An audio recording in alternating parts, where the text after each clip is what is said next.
Hey, welcome to my channel. Today I'm live streaming. Trying to do something if you've seen my live stream before, that the new year, I would always do at least a weekly, once a week live stream. And today, why not the best of all days? It's the start of the F1 Grand Prix season, or Formula One Grand Prix, sorry. And it's one of those things where today was the Bahrain Grand Prix. Um, I will say that it was something that I was anticipating looking based on all the changes that happened last year or midstream. It was interesting to see based on the qualifying rounds that it was Max Verstappen, Sergio, Leclerc, Sainz.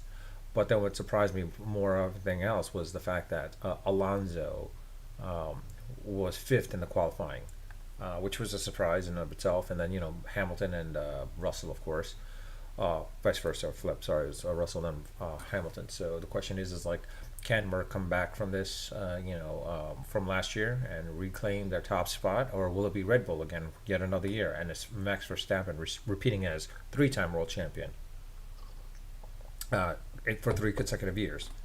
In any case, um, the race is done, of course. It's been done for about, it's been done. Mind you, anyone that's putting in anything in the chat, I don't see the live chat, unfortunately. I'm live streaming from OBS. I've tried the docking station with the chat part, but it doesn't show anything up there, unfortunately, so I have no idea. So if you are putting something on there, I won't see it. Um, but I will say this, though. It's one of those, it's interesting how, sorry, how the race began. Alonso, I don't have highlights, copyright infringement laws and all that stuff, but in this situation, it was the way that Alonso started off the grid. I mean, Leclerc started off great. Perez tried to hold him off, unfortunately, and he kind of goofed a little to the point where Leclerc got into second place, and then of course Sainz almost was taken out, or not taken out, but at least was forced wide by Perez or Checo in this case, and then Alonso, being hit by Lance Stroll, was forced, came back, came down a couple of spots, and then Lewis Hamilton and Russell was ahead of him. But as the race progressed, it was pretty funny and interesting.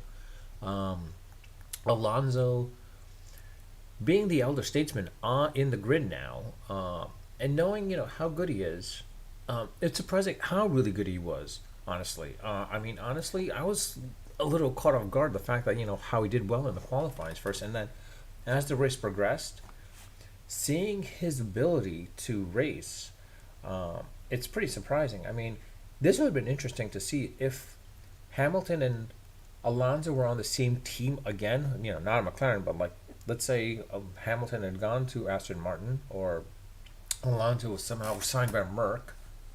It would have been interesting to see how those two would have interacted throughout the year. But in any case, it was great to see Alonso showing that age is only a state of mind. Same thing with Hamilton, but more of Alonso, the fact that he's over 40, showing that age is only a state of mind, and the fact that he was able to do what he did in the beginning of the race, during first race of the season, is surprising.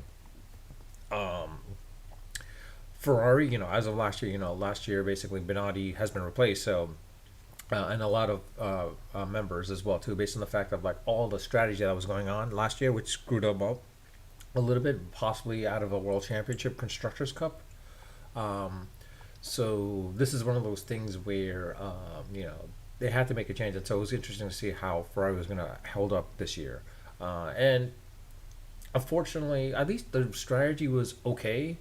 The unfortunate part is, of course, Leclerc not being able to finish. He was in second. Would he have ever caught up to Verstappen? No, but it was going to be probably between him and Checo. And the fact was, is like Leclerc, had he not, had his engine not failed on him, um, it seems like it was an electrical issue. He probably would have finished second, and like it would have been an interesting season to say the least. Um, if this happens again in Jeddah, then it's more of a case where it might be Red Bull that might be winning the constructors championship again. And the way Max is racing, he's doing really well. But in any case, let me bring up the results. As you can see here, Whoops, not see here, but as you can see here, basically, Max Verstappen winning the first round. Uh, it's not to say that, the wonders of how the car itself is pretty amazing in and of itself, right? For Red Bull, they've come far and above from what they were 4 years ago. I mean, 4 or 5 years, for that matter, too. I mean, to compete with Mercedes was hard now. Like, it seems like all these rule changes that have occurred, Mercedes is having issues. They've got to learn to adapt. It seems like they don't know how to adapt to all these rule changes. At least Red Bull is able to. It takes them a year or two. Can Merck actually adapt and come back next year? I don't know, or maybe mid-year for all we know. But looks like Aston Martin has done really well. But look at this. I mean, Max Verstappen finishing first by a wide lead, of course.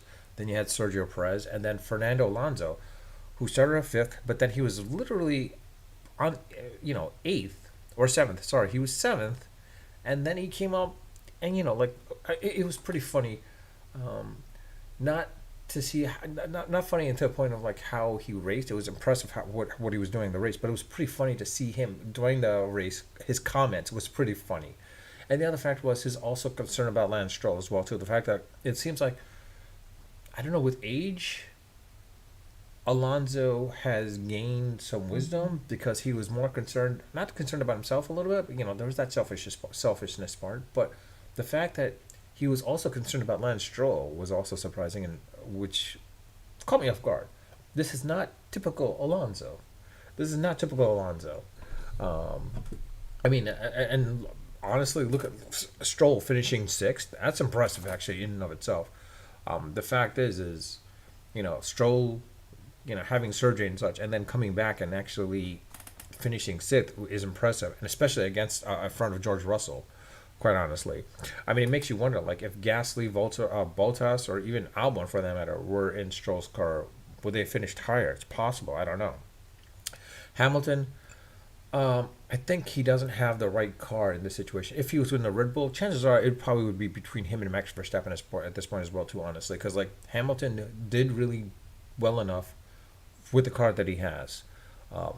Here's to hoping that, Mercedes comes back, and, make the adjustments that they need to bring Hamilton back into the race, into the championship race, basically. Russell's showing that he can race, of course, but it's more of a case, well, let's see what happens. Carlos Sainz, of course, unfortunately, his tires didn't hold off well on him. That was one of the things where, oh, sorry, I got a back thing there. I threw out my back a little bit there. Sorry. Carlos Sainz, if his tires were well managed, I think he probably would have finished third, but it's the beginning of the race, of course. And the fact, of course, like I said, as you see here, Leclerc not being able to finish, Piastri not finishing as well too. I think that was a disappointment on his part. Esteban Ocon, I think it just made no sense for Esteban at this point because, like, he just kept getting penalty points after penalty points after penalty points, which is a surprise. And I mean, how many penalty points can you actually, or can you get in a race? Lando Norris, of course, having issues, always doing almost every pit stops almost, or four pit stops, I guess, or I don't know what it was, but it was like more of a case of they always had to refill, not fuel, but more of hydraulics or something like that. And then Nico coming back, starting off with Haas, didn't do so bad, but I would have expected him to do a little bit better. Kevin Magnussen, okay, that was amazing. The one big surprise is Logan Sargent with the Williams car. I mean, 12th is pretty impressive for a rookie in a car that pretty much finished last year, practically. And Albon finishing 10th, giving him points, Williams points. I mean, it might be a case where in the middle of the pack, it might be between Renault, AlphaTauri, and Williams, actually. Alfa Romeo, it's a problem for them. I mean, they're probably going to be in the bottom of the pack between them. It's probably going to be between them and McLaren, actually, if things go the way they go with McLaren at this point.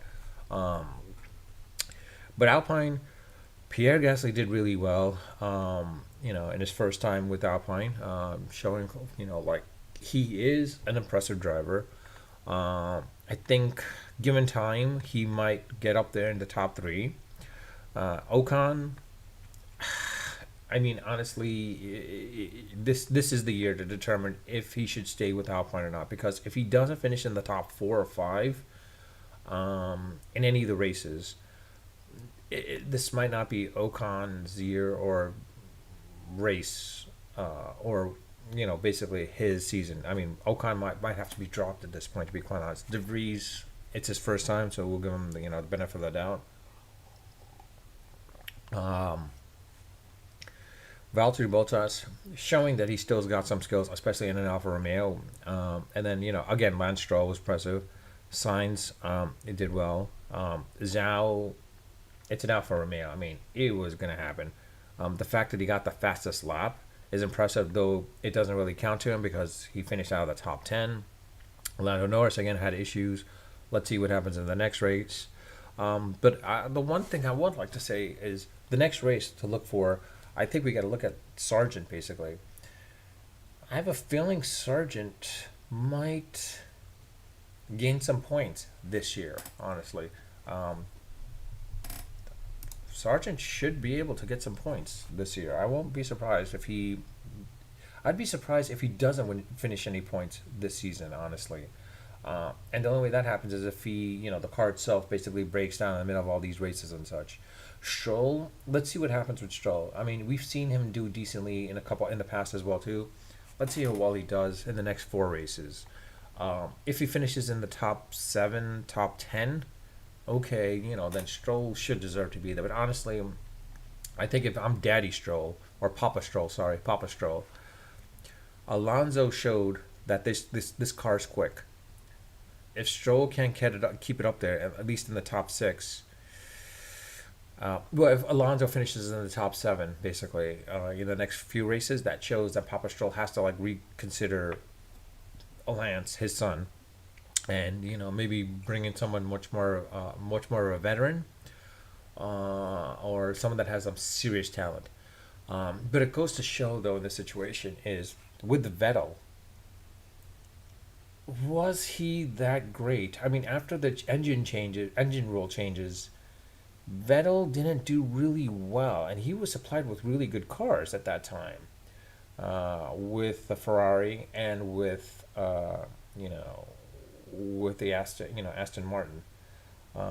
Is he that great now? Looking back at it, he's a great teammate, good driver, but is he a great driver? Is he in the same? Should he be put in the same conversation with Lewis Hamilton or Michael Schumacher, or even Fernando Alonso? I mean, Alonso again, like I said, I mean, it shows how really good he is. Honestly, he's each car he's been at. If you give him a decent enough car or good car, he will finish in the top 5, and it's shown. It kind of makes me wonder, if Alonso was in a Merc instead of George Russell, where would Alonso be in this point as well too? Anyways, this is something that I've never thought possible. I think this is a surprise. I think this caught everyone off guard, with the fact that Aston Martin finished third. I think caught everyone off guard. But you know what? Let's say this is only the first race. Let's see the next 4 races, and see what happens. Usually, by the next, within the next four races, you kind of get a feeling of where the season is going to go at that point. Like who's probably going to be the top 2, top 3 at that point. Mind you, now, unless of course things dramatically change along the ways, then that changes. That'll change. But like I said, the next 4 races, because it's usually the 5, 6 races in the beginning of the season. For those that finish, in the top 4, you'll see, or top 5 anyways, you'll garner to see okay, who will probably finish top 3 top 3 for sure. Which is what we saw, last year as well too. We knew that Verstappen, I mean, he didn't really do well in the first 2 races, but afterwards you saw how fast he was and such, to the point of all right, you know what, he's probably going to win the championship. It was a question of would Sergio beat out Leclerc, which it turns out he did, because I mean Leclerc, the strategy of Ferrari screwed him over. Leclerc probably could have given Verstappen a Max a challenge, but it looks like it wasn't now in this case. Not today, anyways. Let's see what happens again. Like with the next 4 races, let's see what happens. I think we'll get a good gauge at that point in the next 5 races or next 4 races, where things will be. But again, congrats to Max Verstappen. Congrats to Checo, Fernando Alonso. I mean, I think you see how really good he is. If you give him a really good car or excellent car, I think he always finishes in the top 3 for sure. Same thing with Hamilton as well too. I mean, I think Mercedes. Let's see what happens with Mercedes. Can they come back from this race and adjust, and to bring Hamilton back into the hunt of things, or in the thick of things, into the hunt for the World Championship as well as the Constructors' Cup? Can Russell adapt as well too? Stroll, let's see what happens. I mean, it shows how really well he was, but let's see in the next 4 races where he finishes. If he finishes in the top 7, all right, then you got to then you got to look into Stroll at that point as well too. And Sargent, like I said, Sargent is the one that caught me off guard a little bit. I didn't really think he was gonna finish this high. Honestly, I thought he was gonna finish maybe 18th, honestly, but the fact that he finished 12th caught me off guard. So let's see the next 2 races where Sargent finishes off at. If he finishes these races and has no engine issues or such, and no Williams team strategy issues, then if he finishes, 12, 10, maybe even 9, look for Sargent to gain at least 1 or 2 points in the season, basically, and look for him to be the up-and-comer for the next coming years, basically, at that point. Piastri, we'll have to see what happens, basically, because it looks like McLaren has to adjust. Things happened. Who knows what will happen at that point. And as far as Leclerc, granted, it looked like an electrical issue. They did make a battery change just before this race, based on the stuff that they saw yesterday. Let's see what happens. Maybe they adjust and see what happens from there. But in any case, I'll just leave it at that. Let me know your thoughts. Who do you guys think will win the championship? I mean, do you think Piastri actually gains points in this year? Do you think Sargent. Logan Sargent, I'm sorry. I meant Logan Sargent. Do you think Logan Sargent gained points this year? Piastri most likely will gain points, of course. I mean, McLaren's engine is pretty good. But it also brings up another point as well, too. Honda, the fact that Honda is doing really well makes you wonder, did McLaren make a mistake going towards the Merc engine and removing the Honda engine? Red Bull shows that Honda's engine is really good. So kind of wondering, who in the racing team world basically will probably switch from, I don't want to be Ferrari, I don't want to be Merc, let's go to the Honda engine at that point. But in any case, I'll leave it at that. And of course, as always, I ask, please subscribe. If you enjoy my talks, again, please subscribe, and please, again, leave some comments. Even though the live chat's not working for me, if there is, I don't see it. If not, there's no one there, fine.